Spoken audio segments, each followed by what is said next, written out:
This week I had an interview with Robert Etches. He's the CIO of Textminded. Textminded is a traditional 25-year-old translations agency. So when you think about innovation and collaborative, that wouldn't be the company I would think about first. I had interviewed a colleague of him about a couple of months ago in Copenhagen during the European Crowdsourcing Week. And I think it's a really interesting company. Why? First, they got a big problem, because they are operating in a market with a yearly revenue of over $40 billion, and it's also still a really growing market. So that's positive. The downside is that the competition is only based on price, and of course price. So the competition and the decision if people are going to hire you is only on the price issue and the price per word. So this is quite a big challenge for them. What they did is they came up with a crowdsourced translation model, and they changed their company, or they're changing it right now because they just started, by giving a complete solution for their customers. Let me explain by an example. They did a pilot with the Lego Group. During the interview, he didn't want to share the name of the company, but in other interviews, a colleague of him mentioned the Lego Group. They used the fans of Lego to translate some texts they needed to translate into German. So they and what they do is it's about the process. First, they got the whole history of translations of the company, and they also say, okay, these kind of special words need to be the translation as this word. So you can really also make sure that all texts have the same use the same important words. So you have a text in English and you put it into the translating machine. In the end, there comes a German text out of it with quite some errors in it.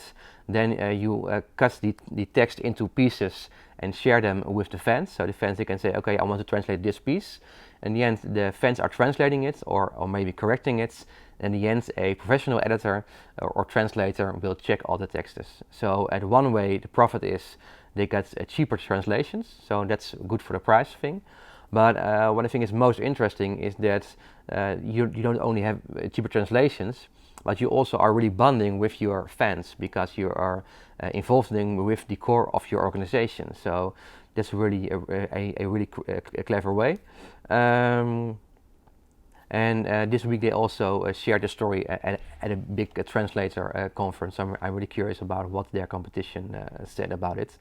Some food for thought. It's nice to engage your customer, but in the end I think it's also important to pay them.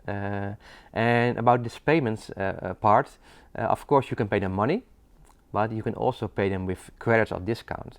And when you pay your customers with credits or discounts, then you will start with a complete new source of revenues of the company. Because then, like when I'm an airline and I'm having my fly air miles points, I don't know how to call them in English, and you pay your customers when they are helping you to translate with these fly miles, they will use these fly miles to buy new tickets. So in the end, they will use your product more, and you only have to pay them the price that you're paying for the service, so not for the price that the customer normally pays. But there's also a big chance that they will go start using your service more and more.